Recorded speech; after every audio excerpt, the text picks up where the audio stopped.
काशी की गूंज आज बनारस की तंग गलियों में तब तेज हो गई जब सीएम योगी आदित्यनाथ यहां पहुंचे। अयोध्या, मथुरा और काशी बीजेपी के हिंदुत्व वाली राजनीति की वो प्रयोगशाला है जिसने पूरे देश में बीजेपी का साक्षात्कार करवाया। लेकिन लोकसभा चुनाव में बीजेपी अयोध्या हार गई, मथुरा जीत गई और काशी में वोट कम हो गए, जिसके बाद से सियासी हलकों में सवाल उठ रहे हैं कि क्या कमंडल की बजाय मंडल राजनीति का दौर लौट आया है। लेकिन इन्हीं सवालों पर आज सीएम योगी ने बाबा विश्वनाथ की नगरी से बुलडोजर चलाया। कैसे कैसे गुमराह करने वाली बातें हो रही हैं। जिन्होंने सामाजिक ताने बाने को छिन्न भिन्न किया, वे आज नकाब पहन करके फिर से गुमराह करने की मुद्रा में आ गए। जो लोग सामाजिक न्याय के लिए समर्पित महापुरुषों को अपमानित करते थे, आज वोट के लिए वे उनकी आरती उतारते हुए दिखाई दे रहे हैं। आखिर यही समाजवादी पार्टी है? कौन नहीं जानता इनके चेहरे को?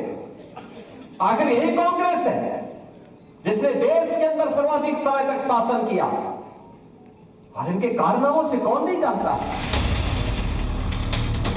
यूपी की सियासी जमीन पर बीजेपी एक बार फिर हिंदुत्व के मुद्दे को खाद पानी दे रही है और कमान खुद सीएम योगी ने संभाल रखी है, क्योंकि पीछे लोकसभा चुनाव के नतीजे हैं और आगे उपचुनावों की चुनौती।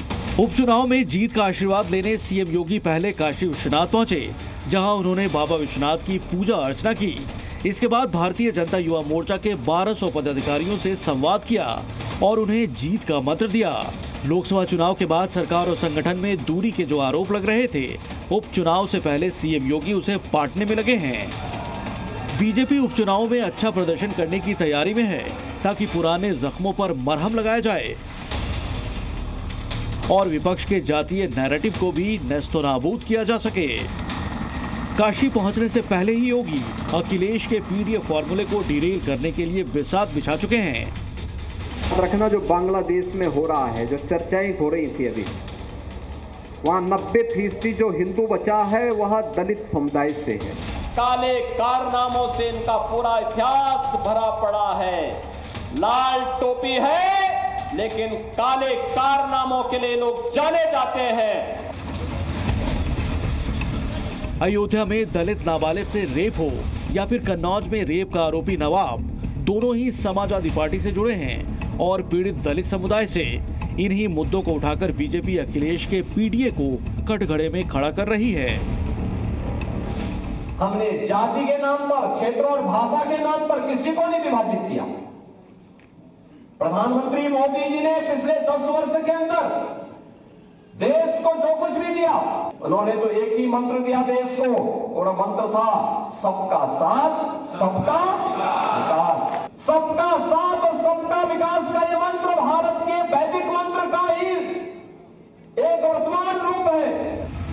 कोशिश है कि समाजवादी की साइकिल MY समीकरण में उलझी रहे, यानी हिंदुत्व की लहर पर सवार होकर बीजेपी जातीय समीकरण भी साध रही है। जातीय बंधन को हिंदुत्व की छतरी में समेटकर बीजेपी भ्रष्टाचार पर जीरो टॉलरेंस और रोजगार की बिसात बिछा रही है। 2 वर्ष के अंदर उत्तर प्रदेश पुलिस में हम लोग 1 लाख भर्ती करने जा रहे हैं। 1 लाख नौजवानों की भर्ती करने जा रहे हैं। भ्रष्टाचार और भ्रष्टाचारियों के खिलाफ, अपराध और अपराधियों के खिलाफ हमारी जीरो टॉलरेंस है और जीरो टॉलरेंस की अपनी नीति के तहत हम कार्य करेंगे। धर्म नीति, अर्थ नीति और विकास नीति के जरिए सीएम योगी अखिलेश की साइकिल पंक्चर करने का प्लान तैयार कर चुके हैं। काशी से सरकार और संगठन एकजुट का संदेश दे दिया गया है।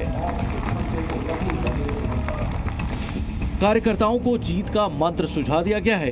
काशी से योगी का यह संदेश 10 दिशाओं में कितना असर करता है, ये आने वाले उपचुनाव के नतीजों में पता चल पाएगा। दिनेश कुमार मिश्रा, जी मीडिया, वाराणसी।